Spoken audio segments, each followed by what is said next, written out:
হযরত আলী এশার নামাজ পড়ে ঘরের মধ্যে ঢুইকা দেখে ফাতেমা চৌকির উপরে বসে দুই চোখ দিয়ে দর দর করে পানি পড়তেছে, এমনকি গাল বয়ে বয়ে পানি থুতুনির তল দিয়ে চলে আসতেছে। হযরত আলী দৌড়ে গিয়া থুতুনির তলে হাতটা এইভাবে দিলেন, ফাতেমার থুতুনির তলে হাতটা এইভাবে দিলেন। ফাতেমার চোখের পানি এসে আলীর হাতের মধ্যে যখন জড়ো হয়ে গেল, হযরত আলী ওই পানিটা নিজের চেহারার মধ্যে মালিশ করে বলেন, ফাতেমারে, দুনিয়ার বহু ধনী যুবক নবীর কাছে তোমাকে বিয়ের প্রস্তাব করেছিল, দুনিয়ার বহু ধনী যুবক তোমাকে বিয়ে করার জন্য আল্লাহর নবীর কাছে প্রস্তাব দিয়েছিল, কিন্তু আল্লাহর নবী কোনো ধনী যুবকের সঙ্গে তোমার বিয়ে দেয় নাই। আল্লাহর ঘটকালিতে আমার মতন গরিবের সঙ্গে তোমার বিয়ে হয়েছে, আমি জীবনে তোমাকে শান্তি দেবার পারি নাই, তুমি একা একা এমন করে কেন কাঁদতেছ? এই কথা শোনার সঙ্গে সঙ্গে ফাতেমা দাঁড়িয়ে হযরত আলীকে বুকের মধ্যে নিয়ে কাঁধের উপরে মাথা দিয়ে বলে, স্বামী গো, এই কথা বলে আপনি আমাকে লজ্জা দিবেন না, আপনারা আমার কষ্ট দিয়েছেন আর সেই কষ্টের কারণে এমন করে আমি কাঁদতেছি। আলী বলতেছে, তাহলে কি জন্য কান্দ? ফাতেমা বলে, স্বামী গো, আমার কান্দার কারণ হলো আল্লাহ তাআলা আমার দোয়া কবুল করেছে। আলী বলতেছেন, ফাতেমা, দোয়া কবুল করলে কেউ কি কোনোদিন কান্দে নাকি? ফাতেমা বলে, স্বামী গো, আল্লাহ কি দোয়া কবুল করেছে আপনি কি শুনবেন না? আলী বলে, ফাতেমা, আল্লাহ তোমার কি দোয়া কবুল করেছে? ফাতেমা বলতেছে, আল্লাহ তাআলা আমাকে পর্দার মধ্যে মৃত্যু দিবে। আলী বলতেছেন, ফাতেমা, যে মেয়েটা সবসময় পর্দার মধ্যে থাকে সেই মেয়েটা তো পর্দার মধ্যেই মরবে, এই দোয়া কবুল করার পেছনে কান্দ কেন? ফাতেমা বলে, স্বামী গো, এই মৃত্যুটা কবে হবে সেইটাকে আপনি শুনবেন না? আলী বলে, পাগলি রে, বুকের মধ্যে নিয়ে চাইপা ধরে বলে, মৃত্যুর কথা কেউ কোনোদিন বলতে পারে না। ফাতেমা রে, কে কখন মরবে এটা দুনিয়ার কেউ বলতে পারে না। ফাতেমা কান্দে কান্দে বলে, স্বামী গো, কিছুক্ষণ আগে আল্লাহ তাআলা আমারে শোনাইছে আজকে রাতের বেলায় আমার মৃত্যু হবে। যেই বলছে আজকে রাতের বেলায় আমার মৃত্যু হবে, গাছের গোড়া কাটলে গাছটা যেমন পড়ে যায়, হযরত আলী তেমনি পড়ে গেলেন ঘরের মাঝে। ফাতেমা দুই হাতে চোখের পানি মুছে, দুই হাতে চোখের পানি মুছে মুসকে হাসি দিয়া স্বামীর মাথাখানা উরাতের উপরে নিয়ে কপাল একটা চুমা দিয়ে বলেন, স্বামী গো, আমার বাবার মুখে আমি শুনেছি আপনি হলেন পৃথিবীর শ্রেষ্ঠ বীর।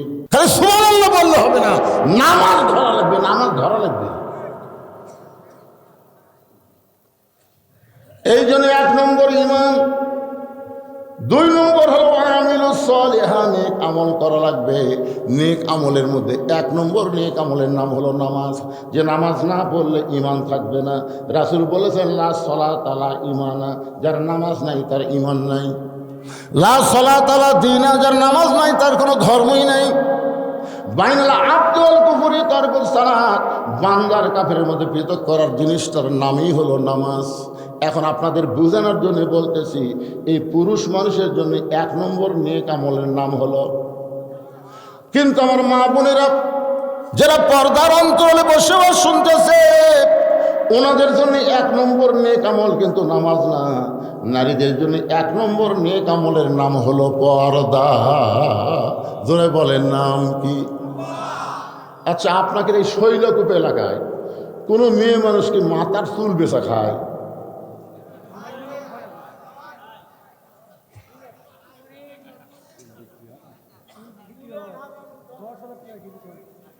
আমার হুজুরি ভালো হবে 1 কেজির দাম বলে 10,000। আচ্ছা, আর বাড়ান না রে ভাই রে, যা কছেন তাই, আমি 10,000 ধরে নিলাম। আচ্ছা, চিন্তা করেন, যার বউ মাথার চুল বেচা খাচ্ছে, ওই স্বামীর কি হবে?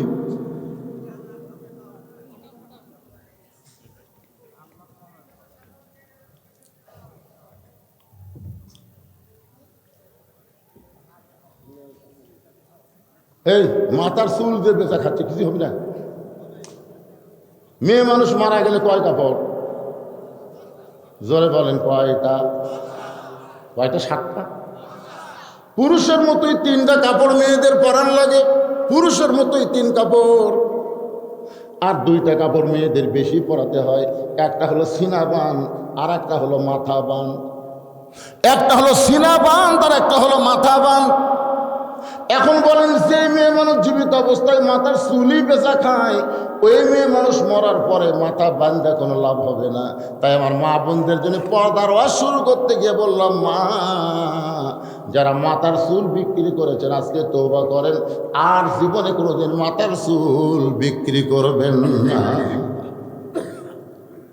হযরত আলী এশার নামাজ পড়ে ঘরের মধ্যে ঢুইকা দেখে ফাতেমা চৌকির উপরে বসে দুই চোখ দিয়ে দর দর করে পানি পড়তেছে, এমনকি গাল বয়ে বয়ে পানি থুতুনির তল দিয়ে চলে আসতেছে। হযরত আলী দৌড়ে গিয়া থুতুনির তলে হাতটা এইভাবে দিলেন, ফাতেমার থুতুনির তলে হাতটা এইভাবে দিলেন। ফাতেমার চোখের পানি এসে আলীর হাতের মধ্যে যখন জড়ো হয়ে গেল, হযরত আলী ওই পানিটা নিজের চেহারার মধ্যে মালিশ করে বলেন, ফাতেমারে, দুনিয়ার বহু ধনী যুবক নবীর কাছে তোমাকে বিয়ের প্রস্তাব করেছিল। দুনিয়ার বহু ধনী যুবক তোমাকে বিয়ে করার জন্য আল্লাহর নবীর কাছে প্রস্তাব দিয়েছিল, কিন্তু আল্লাহর নবী কোনো ধনী যুবকের সঙ্গে তোমার বিয়ে দেয় নাই। আল্লাহর ঘটকালিতে আমার মতন গরিবের সঙ্গে তোমার বিয়ে হয়েছে। আমি জীবনে তোমাকে শান্তি দেবার পারি নাই। তুমি একা একা এমন করে কেন কাঁদতেছ? এই কথা শোনার সঙ্গে সঙ্গে ফাতেমা দাঁড়িয়ে হযরত আলীকে বুকের মধ্যে নিয়ে কাঁধের উপরে মাথা দিয়ে বলে, স্বামী গো, এই কথা বলে আপনি আমাকে লজ্জা দিবেন না। আপনারা আমার কষ্ট দিয়েছেন, আর সেই কষ্টের কারণে এমন করে আমি কাঁদতেছি। আলী বলতেছে, তাহলে কি জন্য কান্দো?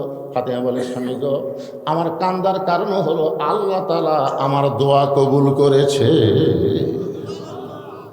আলী বলতেছেন, ফাতেমা, দোয়া কবুল করলে কেউ কি কোনোদিন কান্দে নাকি? ফাতেমা বলে, স্বামী গো, আল্লাহ কি দোয়া কবুল করেছে আপনি কি শুনবেন না? আলী বলে, ফাতেমা, আল্লাহ তোমার কি দোয়া কবুল করেছে? ফাতেমা বলতেছে, আল্লাহ তাআলা আমাকে পর্দার মধ্যে মৃত্যু দিবে। আলী বলতেছেন, ফাতেমা, যে মেয়েটা সবসময় পর্দার মধ্যে থাকে সেই মেয়েটা তো পর্দার মধ্যেই মরবে। এই দোয়া কবুল করার পেছনে কান্দো কেন? ফাতেমা বলে, স্বামী গো, এই মৃত্যুটা কবে হবে সেইটাকে আপনি শুনবেন না? আলী বলে, পাগলি রে, বুকের মধ্যে নিয়ে চাইপা ধরে বলে, মৃত্যুর কথা কেউ কোনোদিন বলতে পারে না। ফাতেমা রে, কে কখন মরবে এটা দুনিয়ার কেউ বলতে পারে না। ফাতেমা কান্দে কান্দে বলে, স্বামী গো, কিছুক্ষণ আগে আল্লাহ তাআলা আমারে শোনাইছে আজকে রাতের বেলায় আমার মৃত্যু হবে। যেই বলছে আজকে রাতের বেলায় আমার মৃত্যু হবে, গাছের গোড়া কাটলে গাছটা যেমন পড়ে যায়, হযরত আলী তেমনি পড়ে গেলেন ঘরের মাঝে। ফাতেমা দুই হাতে চোখের পানি মুছে, দুই হাতে চোখের পানি মুছে মুসকে হাসি দিয়া স্বামীর মাথাখানা উরাতের উপরে নিয়ে কপালে একটা চুমা দিয়ে বলেন, স্বামী গো, আমার বাবার মুখে আমি শুনেছি আপনি হলেন পৃথিবীর শ্রেষ্ঠ বীর। আমার বাবা বলেছে আপনি হলেন পৃথিবীর শ্রেষ্ঠ জ্ঞানী। আপনার বলেন তো, হযরত আলীর চাইতে পৃথিবীতে কোনো জ্ঞানী আছে? আল্লাহ রাসূল বলেছেন, আনা মাদিনাতুল ইলমি ওয়া আলী ও বাবুহা, আমি হচ্ছে ইলমের শহর, আলী হচ্ছে তার দরওয়াজা। জোরে কান সুবহানাল্লাহ। আল্লাহ বলেছেন, আসাদুল্লাহিল গালিব, হযরত আলী, আলী হচ্ছে আল্লাহর সিংহ। তাহলে গোটা পৃথিবীর মধ্যে সবচাইতে বড় বীরের নাম কি? বড় জ্ঞানীর নাম কি? ফাতেমা বলতেছে, আপনি জ্ঞানী হয়ে বীর হয়ে বউ মরার কথা শুনে এমন করে আপনি পড়ে গেলেন কেন? আপনি কি জানেন না এই দুনিয়া থাকার জায়গা না, এখানে আসলে যাইতে হবে। আমি যেই বলবো আসলে, আপনার সকলে বলবেন যাইতে হবে। এই দুনিয়াতে আসলে যারা বলতেছেন না তারা মনে হয় যাবেন না। এটা কোন তাদের যাওয়ার কথা বলা হচ্ছে?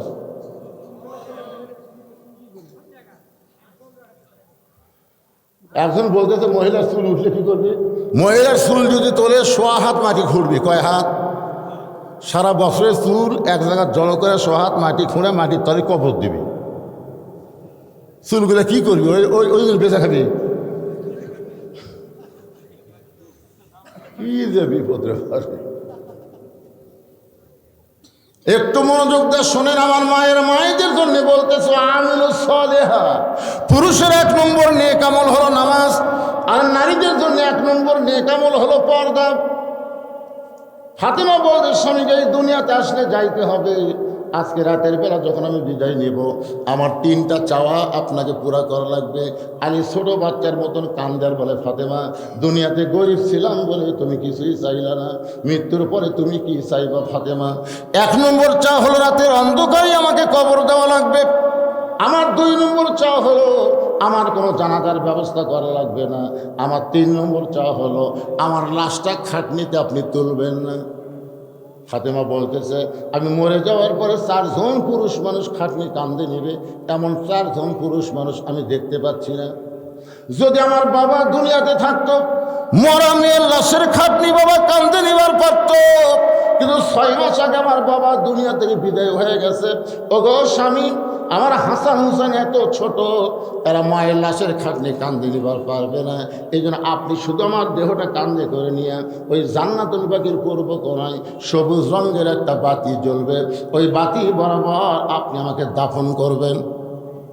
আমার মায়েদের জন্য বলতেছি, মা হযরত আলী ফাতেমাকে দাফন করার পরে তাকায় দেখি সামনে কয়েকটা নতুন পুরাতন কবর দেখা যায়। এইমাত্র ফাতেমার নতুন কবর দিয়েছে, সেই নতুন কবর আর খুঁজা পায় না। আলী গোটা জান্নাতুল বাকির মধ্যে দৌড়ায় বলে, ফাতেমার কবর, ফাতেমার কবর। কে যেন ডাকতে বলে, আলী রে, ফাতেমা পর্দা নিশি, আমি আল্লাহ জহুরা ডিগ্রি দিয়ে ফাতেমার কবরটাকে কিয়ামত পর্যন্ত পর্দা করে দিয়েছি। আল্লাহ এই কারণে কোরআনে বললেন, অকরনা ফি বুয়ুতিকুন্না ওয়ালা তাবাররাজনা তাবাররুজাল জাহিলিয়াতিল উলা। আল্লাহু আকবার। মায়েরা শোনেন, যে কোরআনের ওয়াজ শুনতেছেন, এই কোরআনে পর্দার কথা এমনভাবে বলা হয়েছে, মেয়েরা যদি নামাজ কমও পড়ে, রোজা যদি কমও করে, স্বামীর খেদমত যে খুব একটা করা লাগবে তা না। আল্লাহ রাসূল বলেছেন, স্বামী যখন খেদমত চায়, এই আমার কথাটা খেয়াল করবেন, স্বামী যখন খেদমত চায় তখন স্বামীর খেদমত করবে। ওয়াজাতা স্বামীর খেদমত করা লাগবে না, আর জোরে কর না কেন, ওয়াজাতা স্বামীর খেদমত করা লাগবে। অতি ভক্তি হলো চোরের লক্ষণ।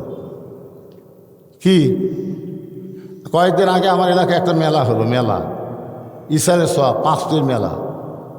আমার বউ একটা তালিকা নিয়ে এসে, মেলা হচ্ছে রোববারে, নিয়ে যাচ্ছে শুক্রবারে। তালিকার মধ্যে দেখলাম যে কাকে কাকে দাওয়াত দেওয়া লাগবে। বউ আমার কাছে বসে আমাকে গায়ে হাত দেয়, গায়ে হাত দেয়, আদর করতেছে, আর বলে যে স্লিপটা দেখেন। আমি স্লিপ দেখতেছি, লেখা আছে আমার বাপ মা,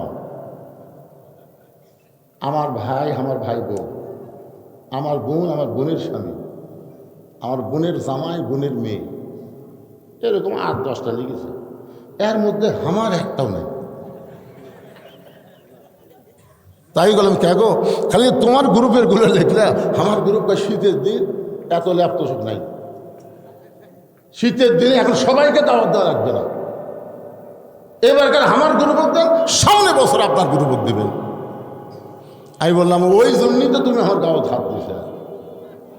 অতি ভক্তি, যেদিন দেখবেন আপনার বউ আপনাকে অতিরিক্ত ভক্তি করতেছে, বুঝবেন হয় আপনার বাপের বিরুদ্ধে, নয় আপনার মায়ের বিরুদ্ধে কথা বলবে। বিশ্বাস করেন, আমার মায়েরা যারা আছেন শোনেন, স্বামীর খেদমত যদি কম পারেন তাও চলবে, কিন্তু নারীর হেফাজত, পর্দা, এই পর্দাটা আপনারা এমনভাবে গ্রহণ করবেন, মেয়ে মানুষের কথা যেন কোনো পর পুরুষের কানের মধ্যে না আসে। আপনার পর্দার মধ্যে থাকবেন মা। আল্লাহ ফাতেমার সিগনেচারে আল্লাহ যেন আপনাদেরকে জান্নাত দিয়ে দেয়। এখন সূরা আসরে 3 নম্বর বিষয়, অত্যন্ত গুরুত্বপূর্ণ সাবজেক্ট, ওয়াতাওয়াসাউ বিল হক। হক কথা বলা লাগবে, হক পথে চলতে হবে। পিছন থেকে একজন একটা কথা বলেছে আমার ব্যাপারে, ওখানে বললো, আর একদিন ধরে লিয়ে গেল। আমার বক্তার ওয়াজ করে টেকা নেই, ওটার কলজেট বেড়ে গেছে। আমি যখন বলছি মেয়েরা মাথার চুল বেচা খায়, ওই সময় কথা বলেছে। আমাদের নবীর আগে এই দুনিয়াতে আর একজন নবী এসেছিলেন, সেই নবীর নাম জানেন? ঈসা। শুধু ঈসা? হ্যাঁ, এইটুকু কইলে কি হয়? এখনো পর্যন্ত এই নবী কিন্তু মৃত্যুবরণ করে নাই। আমাদের নবীর আগে দুনিয়াতে এসেছিলেন 500 বছর আগে। কত বছর আগে? হ্যাঁ, 500 বছর আগে এসেছিলেন, কিন্তু এখন পর্যন্ত তিনি মৃত্যুবরণ করেন নাই। তিনাকে আল্লাহ তাআলা চতুর্থ আসমানে, কত আসমানে? চতুর্থ আসমানে জীবিত রেখেছেন। আল্লাহ যখন ওনাকে দুনিয়া থেকে চতুর্থ আসমানে নিয়ে যাচ্ছেন, এমন সময় ঈসা আলাইহিস সালাম বললেন, আল্লাহ, দুনিয়াতে মানুষ মরার জন্যে যায়, কিন্তু আমার কি মৃত্যু হবে না? এ কথার দ্বারা আপনারা কি বুঝলেন? দুনিয়াতে আমরা কিসের জন্য এসেছি? থাকার জন্যে না মরার জন্যে? তো মরার জন্যে এসে এত মশান মারতেছি কেন? হাই, এক এক ধরনের মশান। ভাই, আমাকে চিনিস? আমার দল খালি ক্ষমতাত গেলেই তো সাইজ করবো। আমাদের বগুড়ার কাহাল এলাকায় শুরু হয়ে গেছে, না জানি 12 তারিখ কি হয়। এখন থেকে এক একজনের মশান কি চিনিস? তাহলে আমার দল ক্ষমতাত গেলেই তো সাইজ করবো। আপনারা বলেন তো, যেই ব্যক্তি বলবে আমার দল ক্ষমতায় গেলে তোকে সাইজ করব, ওই কি মুসলমান না মুশরিক? কারণ কোন দল কোনো সময় ক্ষমতায় যায় না, সব সময় যিনি ক্ষমতায় থাকে তিনি হলেন আমাদের আল্লাহ। যিনি বলেন তিনি কে? ঈসা আলাইহিস সালাম বললেন, আল্লাহ, দুনিয়াতে মানুষ মরার জন্য যায়, কিন্তু আমার তো মৃত্যু হলো না। আল্লাহ বললেন, তোমারও মৃত্যু হবে। ঈসা আলাইহিস সালাম বললেন, আল্লাহ, আমার মৃত্যু কি চতুর্থ আসমানে হবে? আল্লাহ বললেন, না, তোমার মৃত্যু দুনিয়াতেই হবে। ঈসা আলাইহিস সালাম বললেন, আল্লাহ, আবার কবে করে আপনি আমাকে দুনিয়াতে প্রেরণ করবেন? কবে নবী করে আবার দুনিয়াতে প্রেরণ করবেন? আল্লাহ বলতেছে, নবী করে আর প্রেরণ করা হবে না, তোমাকে বিশ্ব নবীর উম্মত করে দুনিয়াতে প্রেরণ করা হবে। আপনারা খালি সুবহানাল্লাহ বলেন।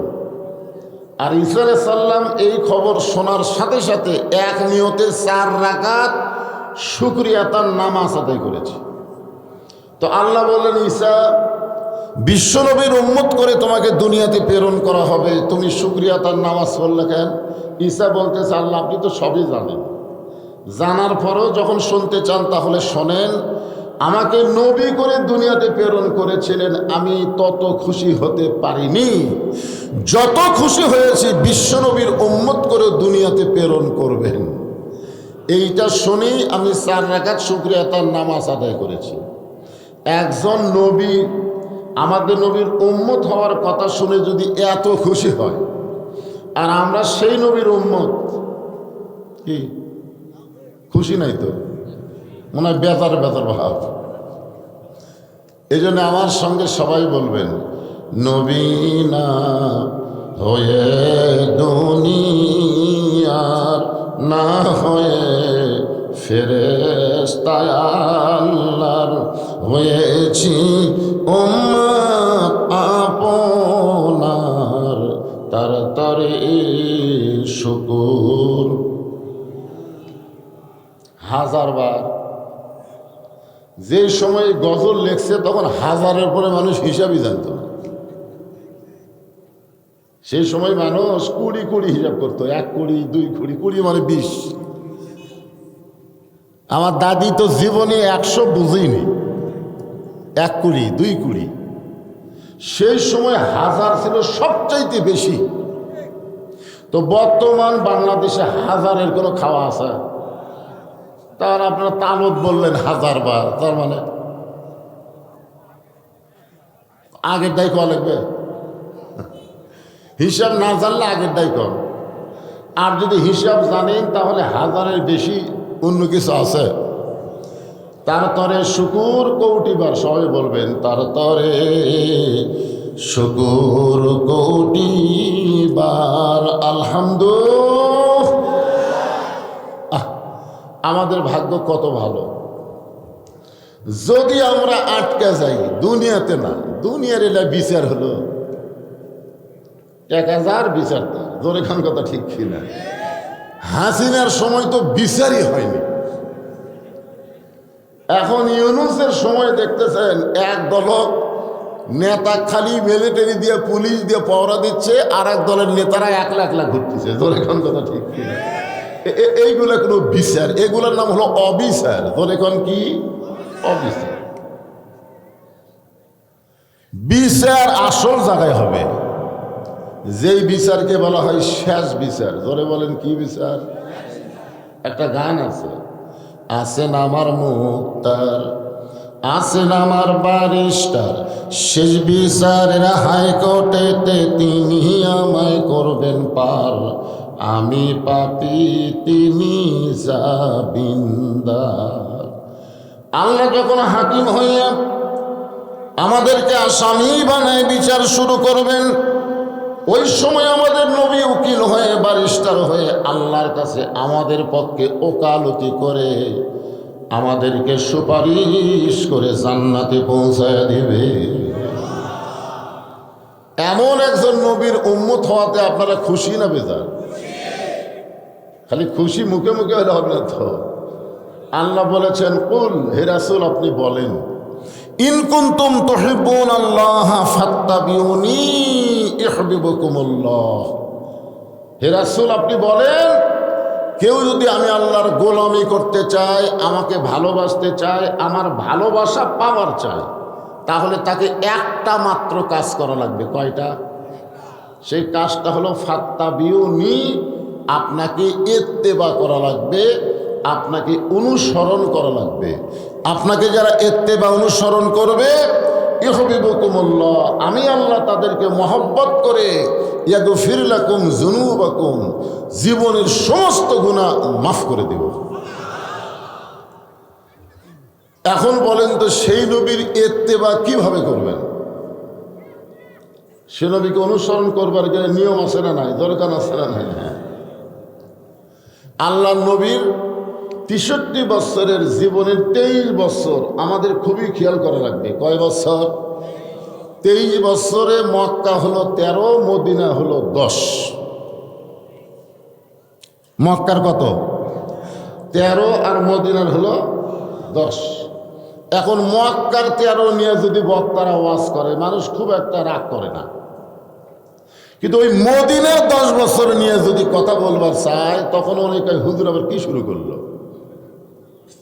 এখন আপনারা বলেন, নবীর 13 মানবেন, 10 মানবেন না, এটা কি নবী ইত্তেবা হলো? কথা বলেন, হলো? আল্লাহ কোরআনে বলেন, কুনতুম খায়রা উম্মাতিন উখরিজাত লিন-নাস তা'মুরুনা বিল মা'রুফি ওয়া তানহাউনা আনিল মুনকার। আমাদেরকে আল্লাহ তাআলা শ্রেষ্ঠ উম্মত করে বের করেছে। জোরে বলেন সুবহানাল্লাহ। মানে ওর বউ বেচা খায়,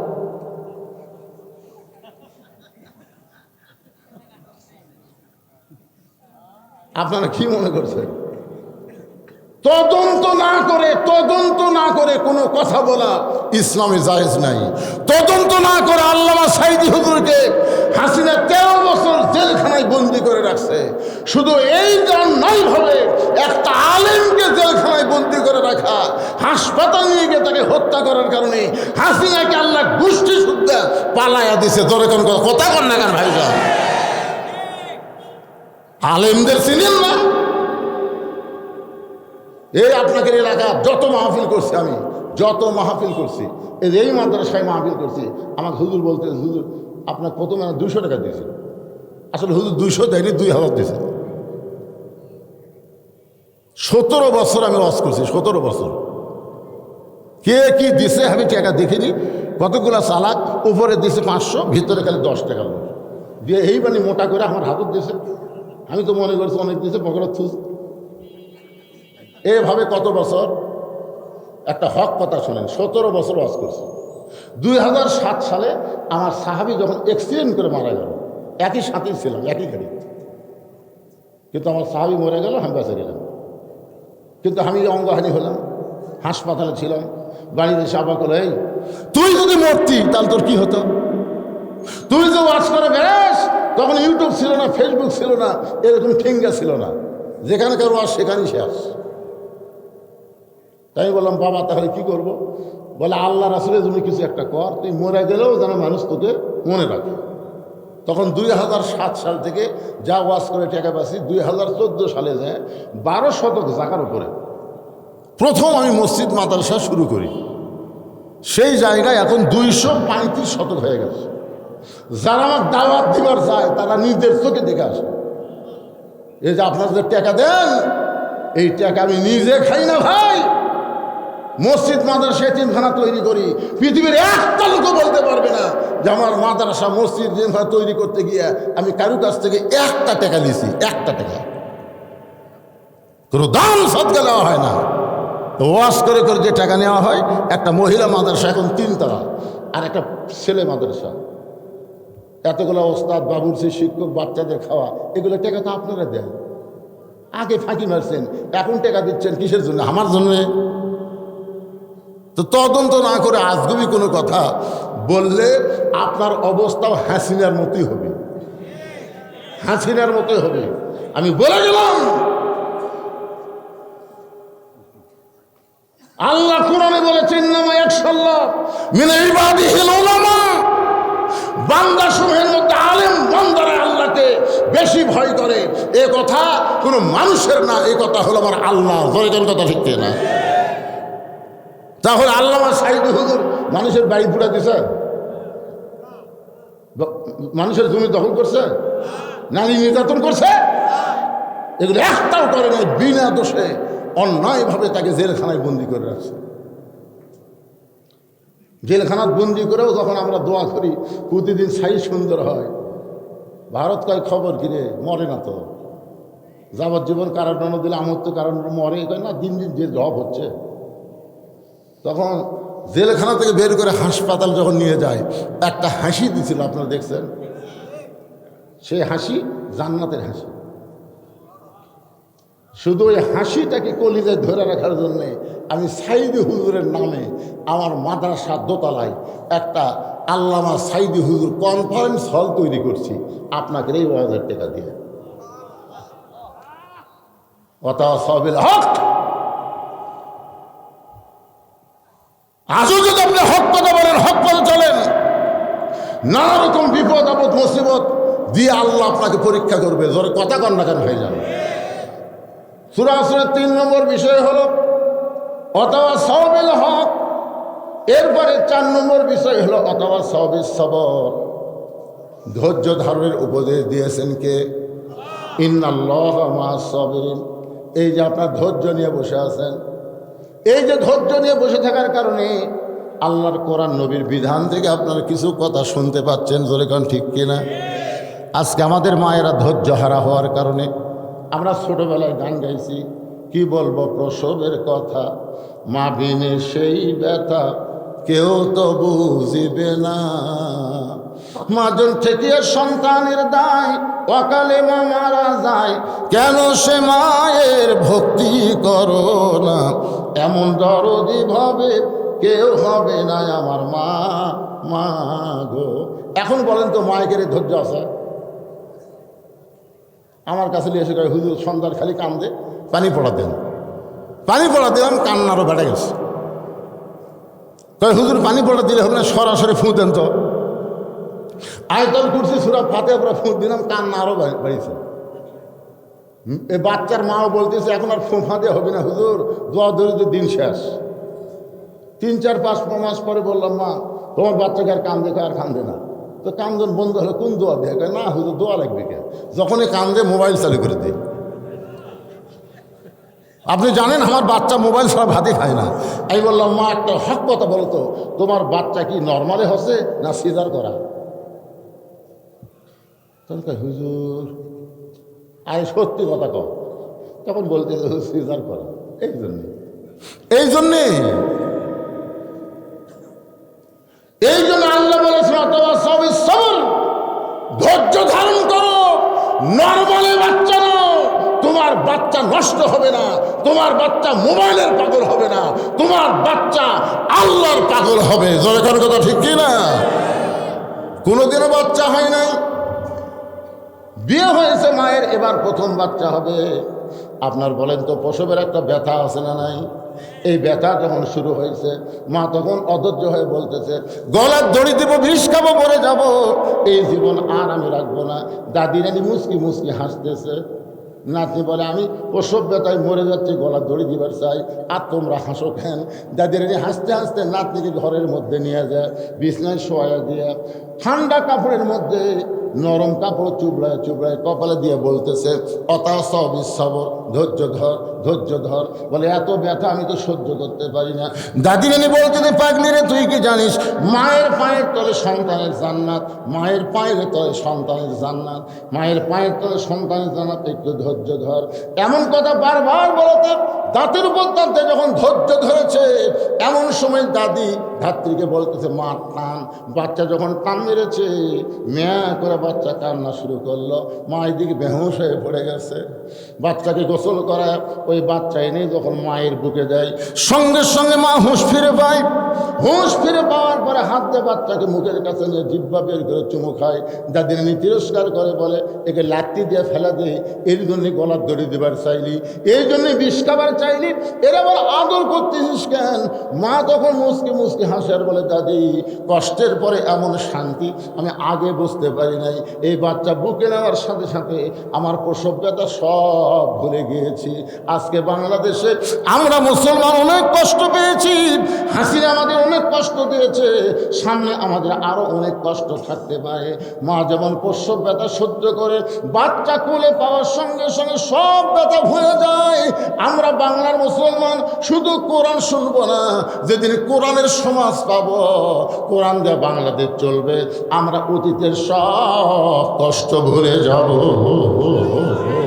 কারা কারা আল্লাহর কোরআনের পক্ষে দুই হাত তুলে আমার আল্লাহকে দেখান। লিল্লাহি তাকবীর। হাত নামান ভাইজান, যে দুইটা হাত আপনারা দেখালেন। আমি এখানে শুনলাম এ মাদ্রাসায় বহু ছাত্র আবাসিক, আমি বহু ছাত্র ছাত্রীর জন্য চাচ্ছি না, আমি মাদ্রাসার জন্য 100টা কোরআন শরীফ এতগুলো মানুষের মধ্যে চাই। মাত্র 100টা কোরআন শরীফ আপনারা এই মাদ্রাসার দান করবেন। মাদ্রাসার 100টা কোরআন শরীফ দান করবেন। একটা কোরআন শরীফ মাত্র 500 টাকা। আপনি 500 টাকা দিবেন, একটা কোরআন দানের সব আল্লাহ আপনার আমল নামায় দিয়ে দিবে। জীবনে বহু দান করছেন, পৃথিবীর শ্রেষ্ঠ দান একটা কোরআন। যাদের বাপ মা কবরে গেছে, বাপ মার কথা মনে করে 500 টাকা নিয়ে আসেন ভাই। আপনার বাপ মায়ের কবরকে আল্লাহ যেন জান্নাতের টুকরা বানাই দেয়। দেখি 100 জন এতগুলো মানুষের মধ্যে একজনের যাওয়ার নিয়ত উঠবেন না, কোরআন শরীফ দেওয়ার জন্য উঠবেন। মাশাআল্লাহ। আল্লাহ তোমার একজন বান্দা সর্বপ্রথম নবীর মাদ্রাসায় কোরআন শরীফ বাবদ 500 টাকা দান করেছে। আল্লাহ দানকে কবুল করেন। আপনারাও দেন ভাইজান, যারা পিছনে আছেন সবাই দেন। পৃথিবীর শ্রেষ্ঠ দান নবীর মাদ্রাসা একটা কোরআন। আমি 100টার বেশি কিন্তু নিব না, মাত্র 100টা চাই। কেউ যদি কয় হুজুর 120টা দেবো, দেন। আল্লাহ তোমার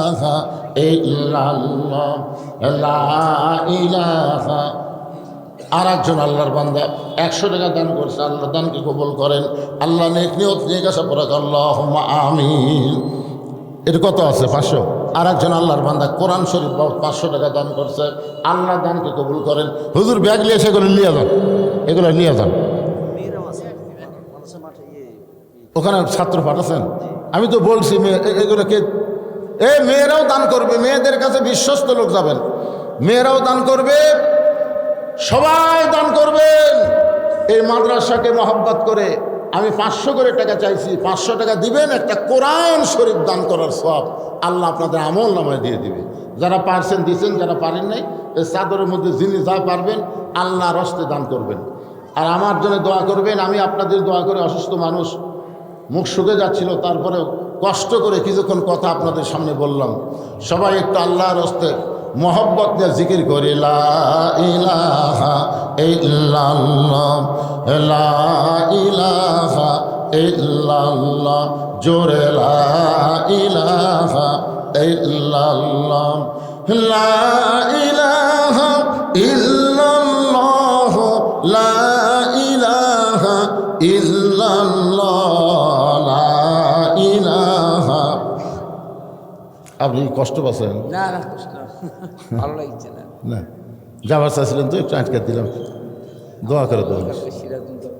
আচ্ছা ঠিক আছে, আল্লাহ ইচ্ছা করলে।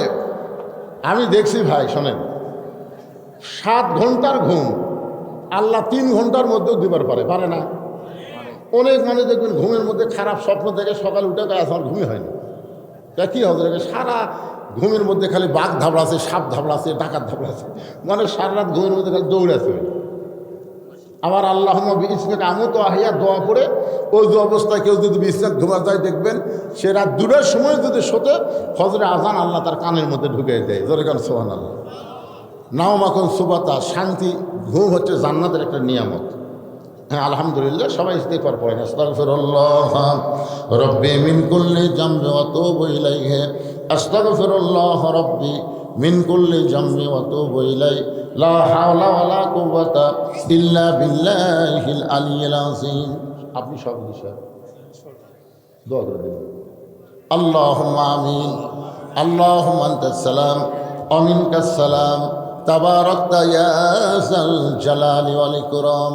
মাবুদ, সেই মাগরিবের নামাজের পর থেকে রাত 12:30 পর্যন্ত তোমার পাগল বান্দা বান্দিরা আরামের বাড়ি ঘুমকে বাদ দিয়া কোরআন হাদিসের মোহাব্বত কলিজার মধ্যে নিয়ে এই জান্নাতের বাগানে বসে বসে কোরআন হাদিস আলোচনা শোনার শেষে আমি গুনাহগারের সঙ্গে রহমতের দরজায় ফকির হয়ে দোকানা হাত তুলেছি। আল্লাহ মেহেরবানি করে আজকের মাহফিল আমাদের সকলের হেদায়েতের জন্যে, নাজাতের জন্যে, জান্নাতের জন্যে কবুল করে না। এই মাহফিলের শুরু থেকে শেষ পর্যন্ত যত আলোচনা হয়েছে আল্লাহ, এর মধ্যে যদি ত্রুটি হয়, ভুল হয়, মাফ করে দাও। এর যা হাদিয়া মঞ্জুর করো। সোনার মদিনায় নবী পাকের রওজা মুবারকে আল্লাহ কবুল করে নাও। তামাম আম্বিয়ায়ে কেরাম, আসহাবে কেরাম, তাবিঈন কেরাম, তাবা তাবিঈন কেরাম, তামাম পৃথিবীর মাটির নিচে যত মুমিন মুমিনা শুয়ে আছে আল্লাহ, সকলের আরওয়াহ পরে হাদিয়া কবুল করো। আল্লাহ, আমরা যারা হাত তুলেছি, আমাদের জনম দুঃখনী মা যাদের কবরে চলে গেছে, ছোট্ট একটা শব্দ হলো মা। এই নামের মধ্যে কি মধু, যাদের মা নাই তারাই বুঝতেছে। এই দরদের মা যাদের আজকে কবরে চলে গেছে, আল্লাহ মেহেরবানি করে মায়ের কবরটাকে জান্নাতের টুকরা বানায় দাও। বাবার বাড়ি ঘর সবই আছে, সব কিছু রাইখা বাবা এতিম হয়ে আমাদের কবরে চলে গেছে। আল্লাহ বাবার কবরকে জান্নাতের টুকরা বানিয়ে দাও। আমাদের দাদা দাদি, নানা নানি, আত্মীয় স্বজন, শ্বশুর শাশুড়ি যাদের কবরে গেছে আল্লাহ কবরবাসীদের মাফ করে দাও। আল্লাহ শৈলকুপা মাদ্রাসাকে কিয়ামত পর্যন্ত কবুল করে নাও। 50 বছর হয়ে যাচ্ছে মাহফিলের বয়স। অনেকে মাদ্রাসার গোড়াপত্তন করেছে, জায়গা দিয়েছে। অনেকে মাদ্রাসার শুরুতে ছিল, আজকে তারা কবরে চলে গেছে। আল্লাহ তোমার নবীর ঘরকে ওসিলা করে তাদের কবরকে জান্নাতের টুকরা বানায় দাও। আল্লাহ, এখন পর্যন্ত এই মাদ্রাসাকে ভালোবেসে নগদে বাকিতে যারা দান করতেছে, সবসময় মাদ্রাসাকে মহব্বত করতেছে, আল্লাহ তাদের সকলকে তুমি কবুল করে নাও। আল্লাহ, আজকের মাহফিলের সম্মানিত সভাপতিকে আল্লাহ তুমি কবুল করো, সহসভাপতিদেরকে আল্লাহ তুমি কবুল করো। আজকের মাহফিলের সম্মানিত প্রধান অতিথিকে আল্লাহ তুমি কবুল করো।